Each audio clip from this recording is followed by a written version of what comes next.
সকলোলৈ মই শুভকামনা জনাইছো বিশেষকৈ শুভকামনা জনাইছো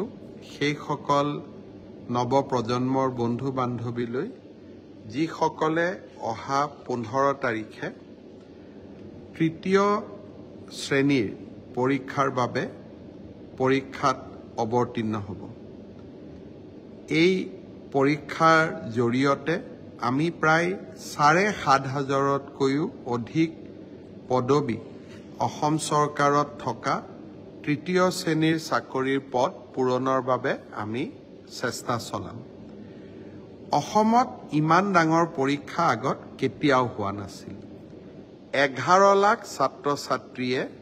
15 ছেপ্টেম্বৰত পৰীক্ষাত অৱতীৰ্ণ হ'ব মই অলপ আগতে লিষ্টখন চাইছিলো 11,23,000 পৰীক্ষাৰ্থী হ'ব সেন্টাৰ হ'ব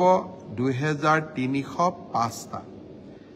যদি আমি মেট্ৰিক পৰীক্ষাক চাও মেট্ৰিক পৰীক্ষাই হ'ল অসমৰ সকলোতকৈ ডাঙৰ পৰীক্ষা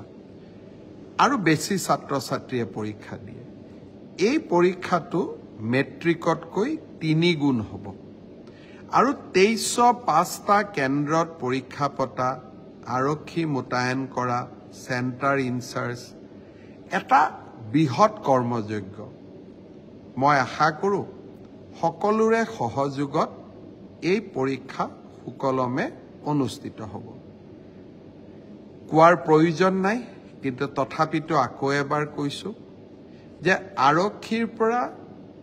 সিভিল প্ৰশাসন সকলো সচেষ্ট হৈ থাকিব কোনো পৰীক্ষাৰ্থীয়ে যাতে কোনো কাৰণতে অসৎ উপায় অৱলম্বন কৰিব নোৱাৰে